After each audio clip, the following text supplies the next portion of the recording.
please take their seats. Can everyone hear me? Yes? Okay. Good evening, everyone. Thank you so much for coming in this amazing weather and sitting outside. It means a lot to us. I wanna thank you to Riot Collective for inviting me to moderate and create this panel and for hosting us here.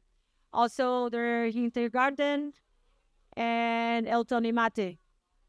And super thanks for our first round of guests, Jelena, Tijana T, and Nick Moody.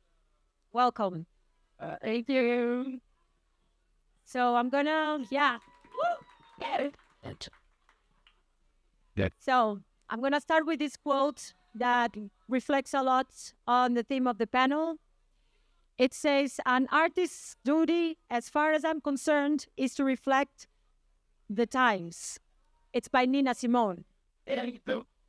So we have a bit of a guidelines here. If anyone wants to talk or ask something in the guests, you raise your hands, please, while the other one is talking. And we're going to have a short Q&A after each block, so you can ask questions to the guests or to me. And please keep it short and objective so we can hear everyone. And the goal tonight is to make a dialogue and not a debate, because we're here to reflect and resolve. So also, please keep in mind, if it didn't happen to you, it doesn't mean it doesn't exist. Yeah. All right. Each of you will please introduce yourselves through the first question. So we're going to start with Nick. Hi, Nick. Hello. So you've been deeply involved in plant medicine and healing for years, while also part of the scene for a very long time. Can you tell us a bit more about you? Yeah. Well, thanks for the introduction. Can everyone hear me, by the way? Yeah. Great. So yeah, I'm Nick. I've been in the music industry since I was 11 years old. I started out as a DJ for Thunderdome. And with that, like, getting into the scene at such a young age came a lot of positive stuff to my life. But unfortunately, also some downsides. Substances at a young age was one thing that I got involved with when I was around 14. I think back then I was always surrounded by people who were like 20 years older than me, and they were taking good care. I was not involved or allowed to do any drugs whatsoever, but I could have a drink every now and then. And that quickly, that together with my parents divorcing was a bit of a trauma for me, led me to find alcohol as a way out of my struggles. And in the following 10 years, I developed a bit of a negative relationship with that substance, to the point that I had my first breakdown and started finding ways to heal myself. And actually, one of the first things that I got in touch with was ayahuasca, very powerful plant medicine from the Amazon. And I've been doing that now for a good 7 years. And I think I can contribute that medicine to the biggest changes in my life.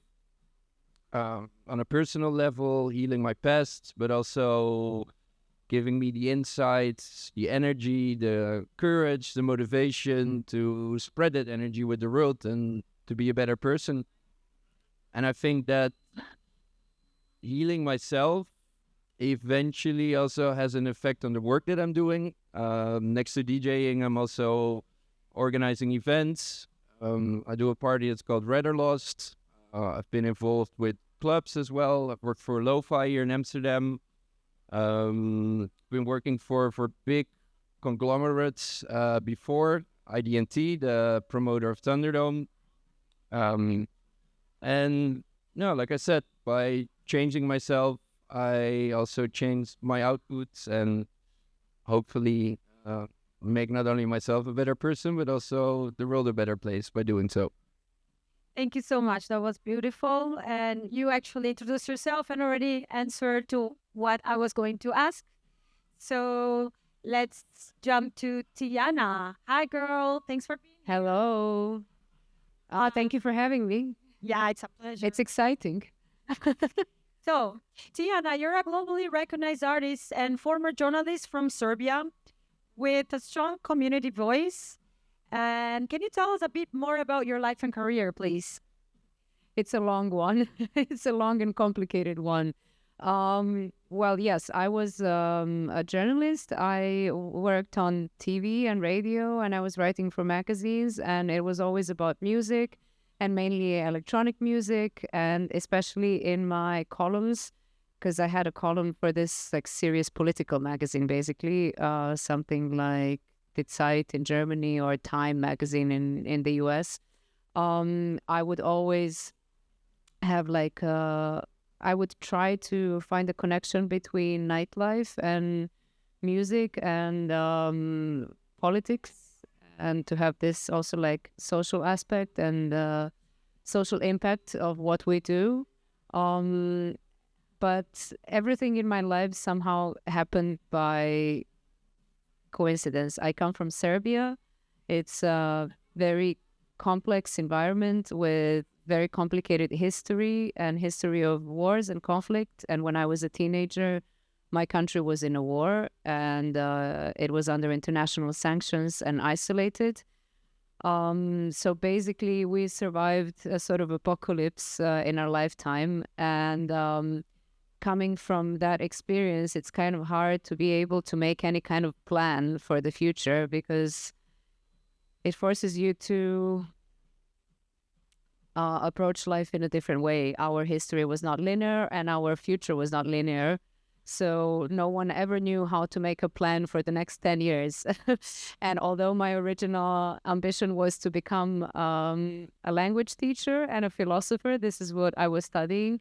Somehow I got an opportunity to work in music. It started with music TV shows. And then I had radio shows, and then I got involved in like promotion and PR of parties and festivals. I was deeply involved with Exit Festival in the beginnings. But this was all by coincidence. Someone just offered me this job and I didn't know anything about it. I just knew that I loved music and I loved going out, and I was like, yeah, sure, I can do it. I need a job, so I'm just going to do it. And the same thing happened with DJing when someone approached me and they were like, yeah, why don't you have your night with a friend of mine? And I was like, yeah, sure. We never DJed before. We had no idea. We saw the equipment for the first time, and like while we were hosting the party. So that's how my DJing started. And at the same time, I got invited also by a guy called Abe Duque. He's maybe some of you know who he is. He's this like legendary producer from New York. He played in Belgrade, and he had a live act, and he invited me to join him on stage to sing when he met me. And I was like crazy enough and young enough to say, yeah, why not? So we improvised in front of a few thousand people and continued working and continued recording and touring. So this is how my international performing career started. So somehow I was just always like riding the wave, and I realized that this has to be my kind of like life philosophy. Just just say yes, like say yes to things, because I had to come to terms that I'm unable to plan, and I'm unable to believe that my plan is going to work out. Some sort of like structured long-term plan. But in the end, it turned out that while riding all these wild waves, I was also forced to center myself and to know exactly how to center myself and to stay in my center no matter what I do. And it did turn out in the end as a fruitful career. And I did gain like reputation and respect and success and all of that. And I guess it does come from a fact that I was able to just like keep my focus no matter what I was doing without a plan. Wow, that sounds tough and beautiful at the same time. I personally think there are no coincidences. I call it synchronicities, and you are exactly where you should be. And it's all sounds like a happy accident, and no plan is also a plan. And it's amazing. Thank you. Well, you guys did your homework. I don't even have to ask the questions on top. Thank you so much. Okay, now Jelena. Hi. Hello. Thank you so much for coming. I'm really happy you're here. So, Jelena, you're part of a new generation of artists from Basel in Switzerland. And we connected through our shared views on energy, spirituality, and music. Can you please tell us about your trajectory in music? And how do you see collective consciousness and personal growth shaping our scene? Okay. Hi, everyone. So, yes, I'm from Switzerland, but I have my roots in Bosnia. My parents are Bosnian. So, for me, I found, for the first time in my life, I found community and acceptance of who I am through music, through going out, and through people with the same passion that I developed.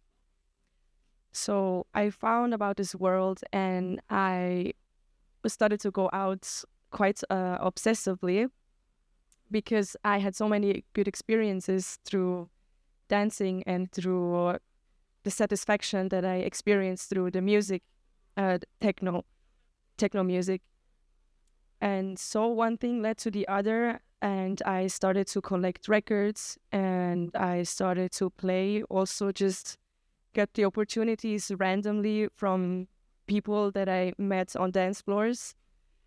And everything started to develop very naturally. And for me, it was like, okay, this is what I want to do, because I don't need to put too much effort in getting opportunities, because it just happens somehow. So it felt like it's meant to be.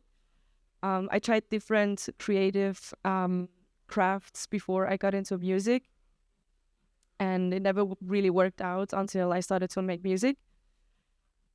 And I started to play around Switzerland, mostly as a support local DJ, which challenged me a lot, because I played before many different artists. But that was the best school, because I was forced to make a lot of research, because for me it's always very important to set the vibe for whoever is playing after me, but staying true to myself, and setting the vibe in my own language.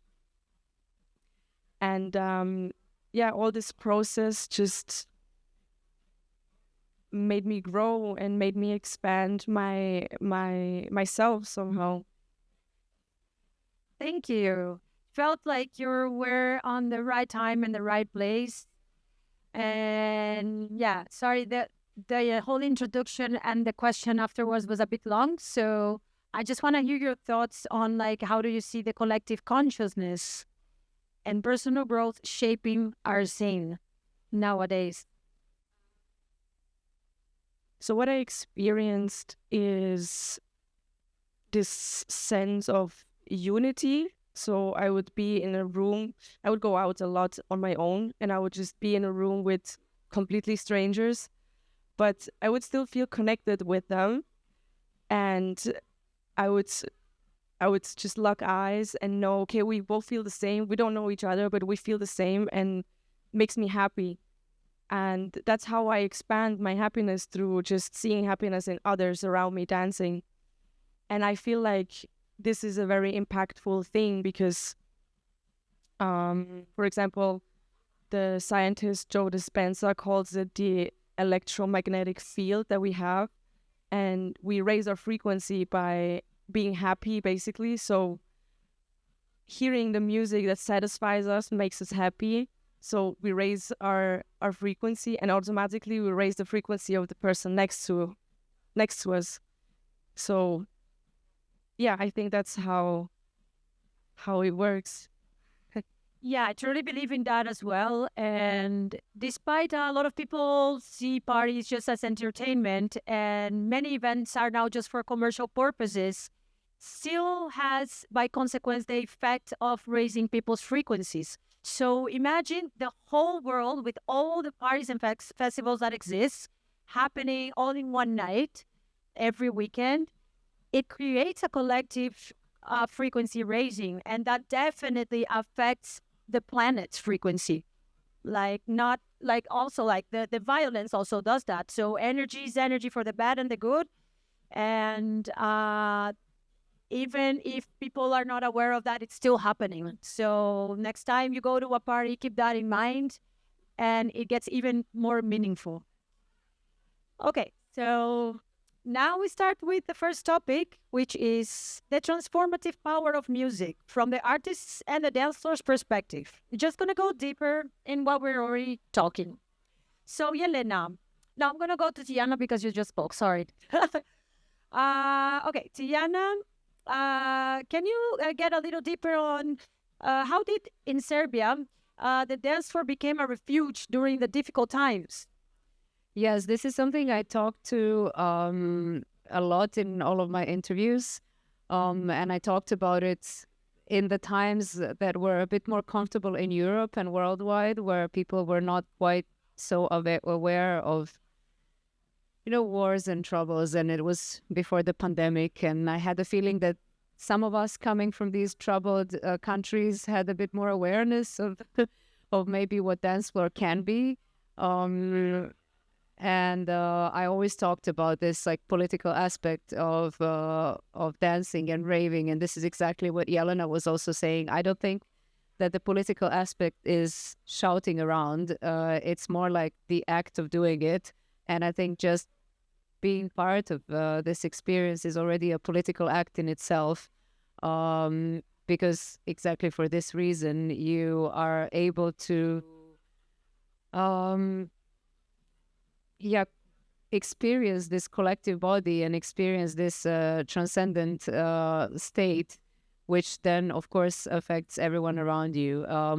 The time that we are talking about, these are mostly like 90, like late 90s for me, because like I was a kid in early 90s. So I started going out also at the age of like 13, 14. And then also early 2000s. And there's a difference there. So in the 90s, we were, as I said, we had war and sanctions. So the daily life was quite grim. It was very difficult. People were literally starving, hungry. And the whole infrastructure of the whole country collapsed. And we had like hundreds of thousands of refugees coming, which of course also destabilized everything. So what happened is that parties and raves became kind of like a refuge for all of that. And we were not consciously doing this, but I think choosing nightlife was a way to save our sanity, because we would just skip the daytime. You would sleep through the night, and there you could go to a club and you would interact with like-minded people who are all against whatever was going on. And also you could feel the warmth of other bodies, and you just didn't feel alone. And, dancing to electronic dance music is a lot different than like going to a concert, for example, because like electronic dance music puts you into this like hypnotic state, and it doesn't really insinuate anything. So you don't have lyrics that tell you, so you are in a meditative kind of state, which is of course healing and needed in this like environment of absolute craziness, where literally on daily basis everything is falling apart around you. So this was my experience. And then somehow it happened that people who were throwing parties around Serbia became part of the student movement that helped a lot and contributed a lot in like the change of the government and the system. And it was only when our generation got the right to vote, when we were 18 and 19, somehow things changed. And I think it was also partly because there was a lot of ecstasy in the country all of a sudden, and people were like not just smoking weed and doing heroin, which was very like 90s, and they changed, like the perspective was changed. It seemed like, okay, we can be optimistic. And then after the change of the political system, all these parties became more frequent, and we could have international DJs, our heroes, visiting.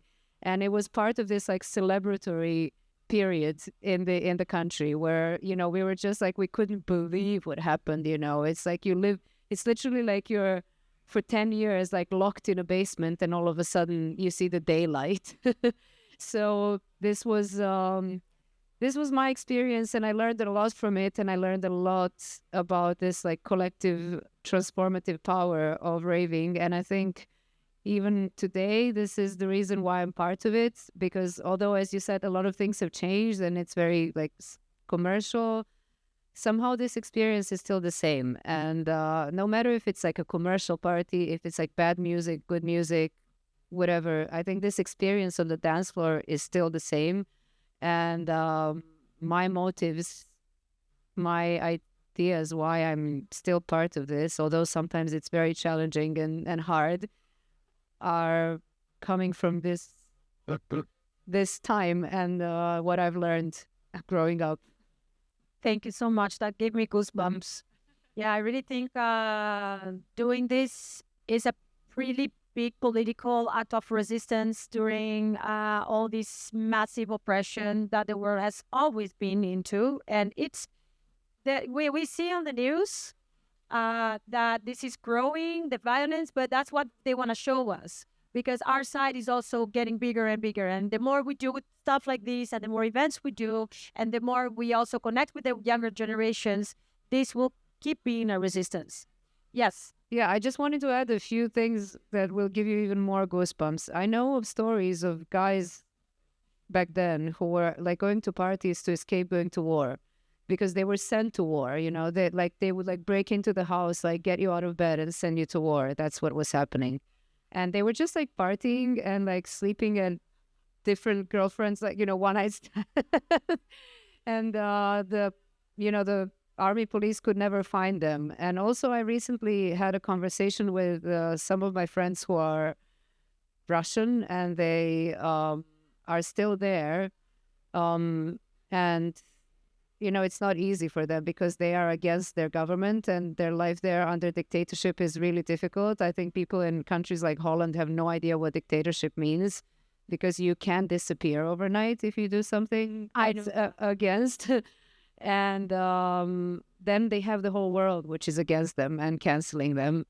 And one of my friends told me, you know, like places like Mutabor and these parties that are happening still there, they're like, you know, this is the only environment where people can talk freely because it's loud enough so that no one who's following them and checking on what they're communicating can hear.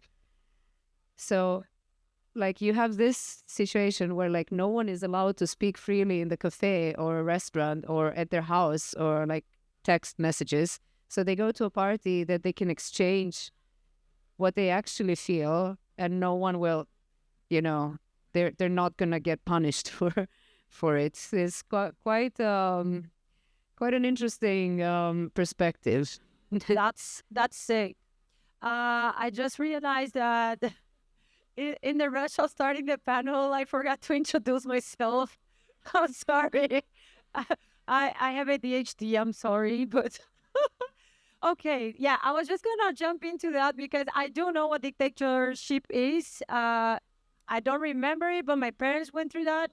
So I am Amanda Mussi. I come from Brazil and Paraguay. My both countries were in dictatorship in the same time, which was from mid-60s to mid-80s.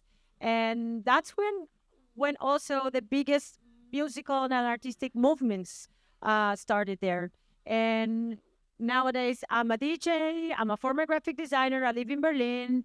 And I am really into spirituality, psychology, neuroscience, and of course, music. That's why we're doing this today. So maybe we can just edit and we put this in the beginning. Sorry. Okay, so Jelena, how do you experience, okay, it's deeper what you already spoke, but like in a personal level, the dance floor as a healing space when you were performing and compared to when you were dancing? So the experience when I'm dancing is, as I already explained, the whole aspect of the enhancement of the frequency. But also there's this thing that we have in common with animals, is that when animals are stressed, they just shake off their stress, their frustration, and they continue with whatever they were doing. And we experience this effect when we dance. We basically just shake our bodies and a relief just happens. And also my best friend, he introduced me to his dancing it off kind of thing, where when we have a big decision to make, instead of overthinking it, we just dance about it for a night, and the next day it just feels lighter to make a decision somehow. And it's a little bit different as a performer, because when I play, I experience this healing in a little bit of a different way, because I see music and performing as a vehicle for my emotions, and it allows me to transform whatever I'm going through into something danceable, which creates a positive effect in dancing, making people dance, and this feedback gives me the happiness. So I make this transformation of pain into joy just through playing dance music. Yeah, it's like alchemizing your energy, and it's healing yourself, and by consequence, the crowd. It's very nice. Thank you so much. Okay, I'm going to jump to the next topic, which is how to expand inner work as a foundation for building solid alliances. Nick, wait, sorry. I forgot to ask you the question from this first topic. Rewind. Still in the last topic. Since you've been experiencing sacred ceremonies and dance floors since a young age, how do you see the connection between the personal and the collective in both spaces?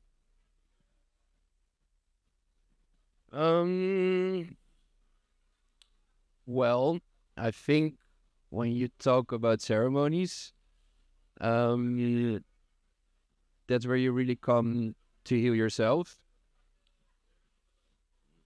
Wait, can you repeat the question one more time? Yeah.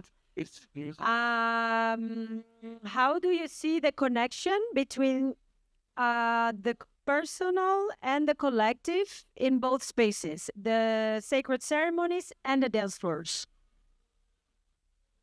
So, like, what happens to you internally at the ceremony versus at the dance floor, and collectively at the ceremony and at the dance floor? Oh, that's interesting. Well, on a personal level, what I can say, and I think you said it as well before, is both the dance floor and the ceremonies, we were good drums. And I think the shamanic drums is like the predecessor of the kick drum that we have now in house techno and other forms of electronic music. And what it does, it brings you in a meditative state. It's a bit hypnotizing.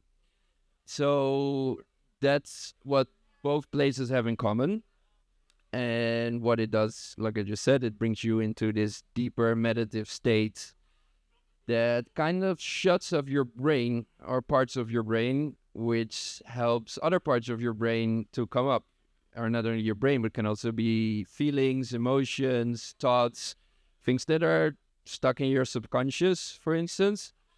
And that's why, like, when you talk about ceremonies, it's very obvious because you take plant medicines that also help you in that process to bring these things up. That's how ayahuasca works, for instance. It instead of, if you compare it to Western medicine, which is basically suppressing symptoms, this medicine is one that brings things up, so you can face them, and you can process them, and you can release them, and you can let go of them. And I think on the dance floor you can experience similar states just because of the drums, but also by the substances you take. Of course, there's different substances that you can take. Some are mind narrowing, other are mind opening or mind expanding. And And what it does on a collective level, also going to look at you again, is what you just said. If you raise your own frequency, your own vibration, like we have an energy field around us, so you also touch the people around you, and by that you raise the collective energy. Also works the other way around. If you are not partying in a responsible way, you can bring down the collective energy.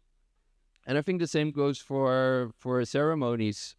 In ceremonies, it's very important that you stay quiet, you stay in your own space.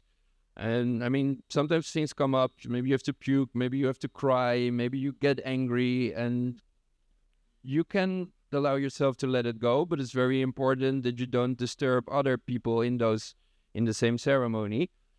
And again, that's also similar to, I'm thinking now, on dance floors, like nowadays, it's very common, to have these house rules for your party where there's like, be aware of the space that you take on the dance floor. Also the puking sometimes. It's sometimes, yeah. But yeah, that's the similarities I can think of right now. That was beautiful. Thank you so much. Yeah, I can relate a lot because I've been also partying since I'm 14. And recently I started also getting into ayahuasca, and I've been into also psychedelics as a healing tool for a while. And coming from South America also provides you a lot of spiritual options. So I can see definitely the comparison and the rave and the party as a big modern shamanic ritual. And if you are integrating it in that way, it makes the experience even better. But it's interesting what you said, this like the dance floor as a shamanic ritual, because that's sometimes like people speak about the dance floor like that. And I think it's very important to be aware of the fact that you have to do that intentional as well, because some people are just like going there to escape life. And then they call it like a ceremony or whatever, which of course everyone has the right to say or think or feel whatever they want. But once you start doing that with an intention, you can really reach higher levels of that. And that's also something important to be aware of. Yeah, thank you so much. Okay, now, yes, the second topic. Okay. How to expand inner work as a foundation for building solid alliances.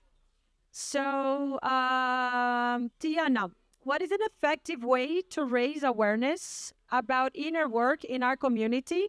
And what kind of alliances go beyond the business networking? Because our environment became so much about who's who, status quo, networking, social climbing, small talks, blah, blah, blah. But if you don't have yourself centered, you are basically an empty building that just can fall apart any second, right? I think this was always part of this industry or this community, and it's just human. It's like necessary human behavior. Yeah, true. It's just that I think the whole thing is really wild right now. There are so many options and so many different things going on, and everything is intense, and people feel pressure to do a lot and to fulfill a lot, and that's where you can get really lost. What was the initial question? How you can raise your... How can we raise awareness to our community regarding inner work? Inner work. Well, I mean, I'm a sober DJ, as you know. Maybe others don't know. I'm always sober. And I've been sober for quite some time, more than like 10 years. I haven't always... I loved alcohol. I tried all the drugs. And at some point I stopped. And my whole international career started after I got sober, which was, I think, not a coincidence. At the same time, I also started meditating, and I meditated every day. And I started, doing a lot of this like inner work. And for me, it was never really about preaching and never about like telling people about this and bragging about it or being some sort of like corrective influence over others where I would tell them what's like right or wrong. I could just, I noticed and I saw that I'm like a good, I've heard it from a lot of people around me that I'm inspiration and example, and that a lot of people got inspired by my sobriety and my work, let's say inner work, so that they could be maybe try to be sometimes more sober or try to meditate. And because I was able to stay centered and strong with myself, I was also in a position to help others. And I think this is really important in community in general. And I think this is also something that probably can relate to what you were saying.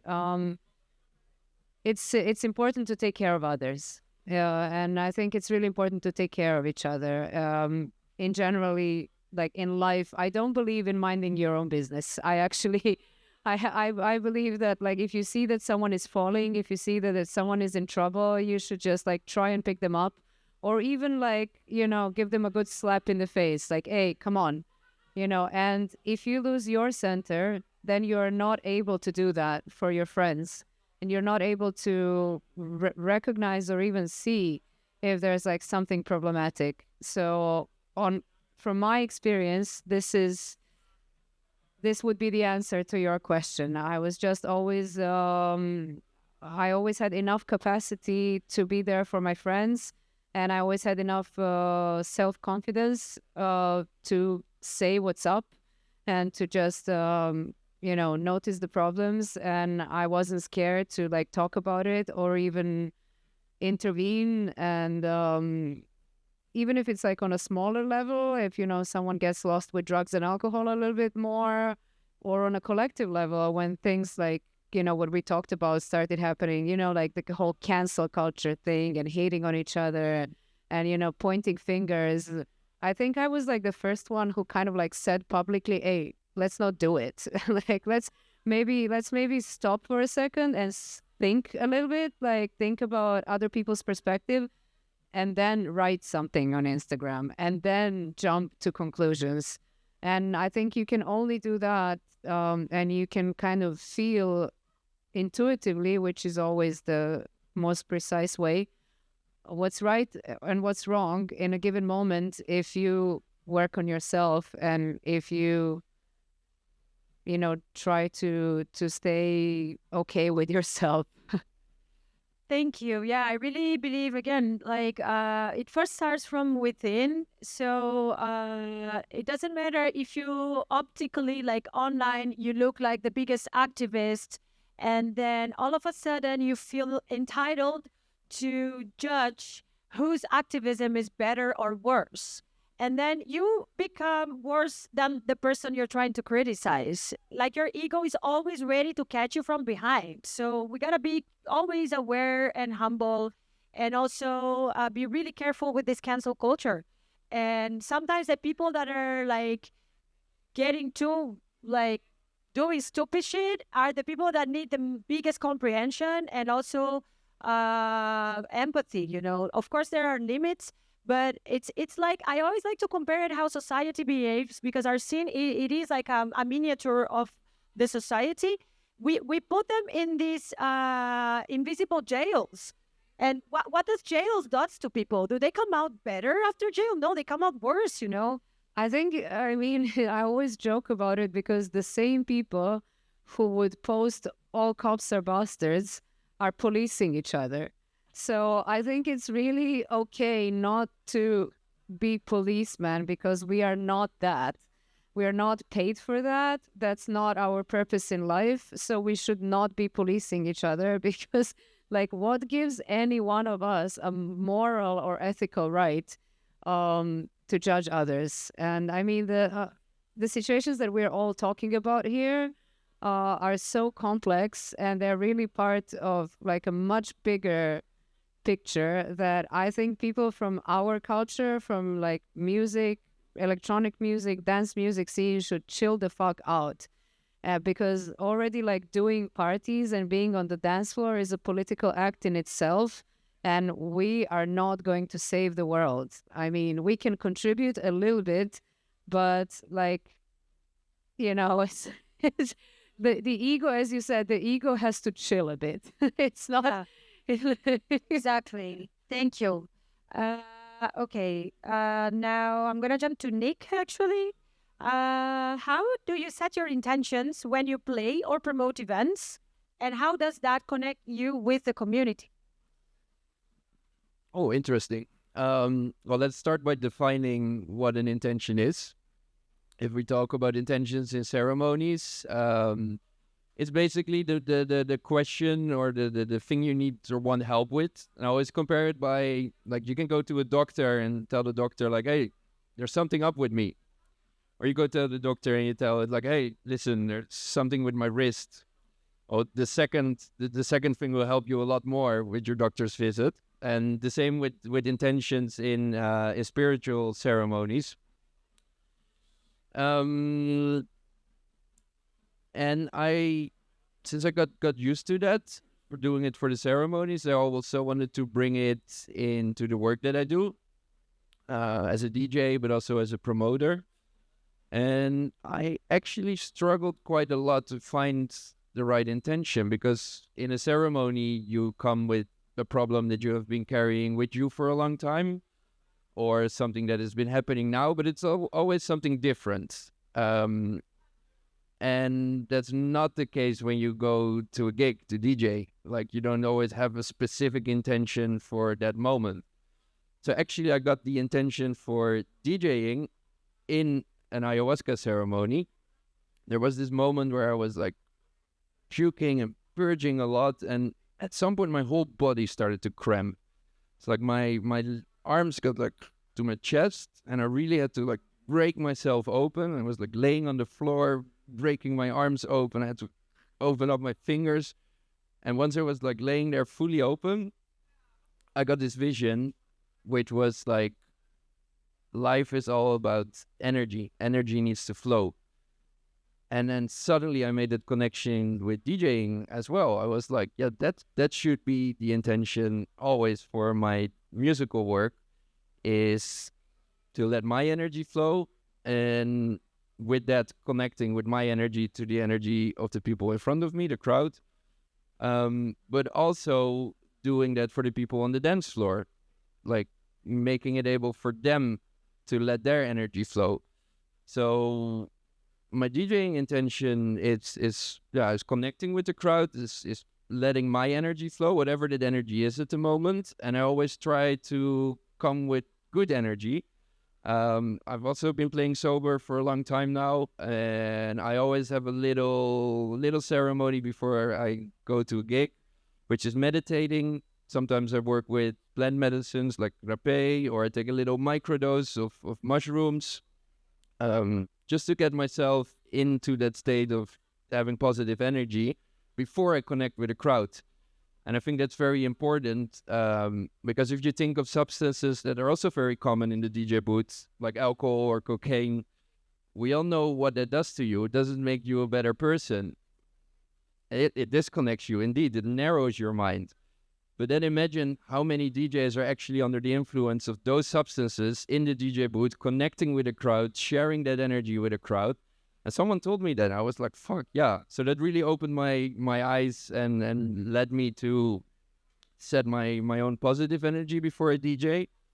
And then as a promoter, I think I have a different role. I think there it is always my intention to create a space for people on the dance floor to be able to get into that meditative state, and also for the DJs to be able to share their energy. So how do I do that? Well, for instance, always before my party, we put out some dance floor etiquettes where we also ask people to be mindful of their space, but also it's like simple things like don't put your jackets and your bags into the subwoofers and the speakers, because it literally influences the sound quality on the dance floor. Or do you wanna chew someone's ear off? Please do it at the bar or outside, but not on the dance floor. just to be able to create that space where people can truly like let go, get into that meditative state, and experience something like a little ceremony, little dance floor ceremony. Thank you. Yeah, I always like to see the party as a reflection of the soul of the promoter. If you start paying attention to that, you see the good and the ugly side of it. So, okay, we're running short. We have 4 more minutes, and we're gonna do the Q&A with them first. So we're gonna push the break a little later, and everything's gonna end on time. But then everybody can ask them questions, and whoever has to leave can leave. So, Jelena, what do you think it needs to happen for the community to deepen awareness about self-development and the collective role of music? So my personal experience was that through dancing, I realized that this whole thing is so much bigger than me as an individual. And for an event to be successful, there's so many factors that play a role, that have to be good. And that put my ego in a very healthy place, because I'm not just here to dance, I'm also here to contribute to a good vibe. So as you already mentioned, how important it is to step up if you see someone struggling.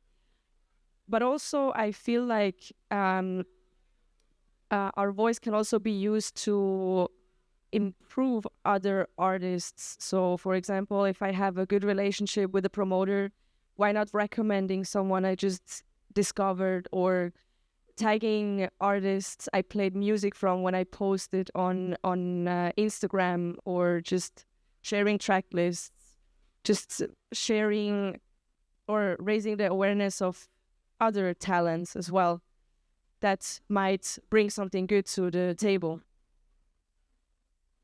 Nice, amazing. I loved everything you guys shared so far. Thank you so much for being here. Now we're gonna have 5 to 8 minutes of questions. Does anyone want to ask questions to them? Please introduce yourself and ask the question. Hi, my name is Noah. I have a question for both Nick and Tatiana. Am I right? Yeah. Nick, you were saying about that you had like a feeling from the beyond, from your ayahuasca trip, that's the way that you were guided. And Tatiana was saying that she feels like she's guiding people. How do you look about those experiences? I'm actually, I don't know if I said that. Maybe I don't remember saying that. But for me, it's I was just thinking about what Nick was saying and what Jelena was saying, and it's interesting because when you have this, I hope everyone here had that experience. I hope everyone had it at least once. No matter if you were on the dance floor, or if you're a promoter or person working behind the bar, or you're a DJ like us. But sometimes you have these parties and these moments when, without sounding pretentious and new age, everything becomes one. And it's like capital O, the big one. And then you see that everything works together. So, and this is what Nick was saying about this like energy circulating.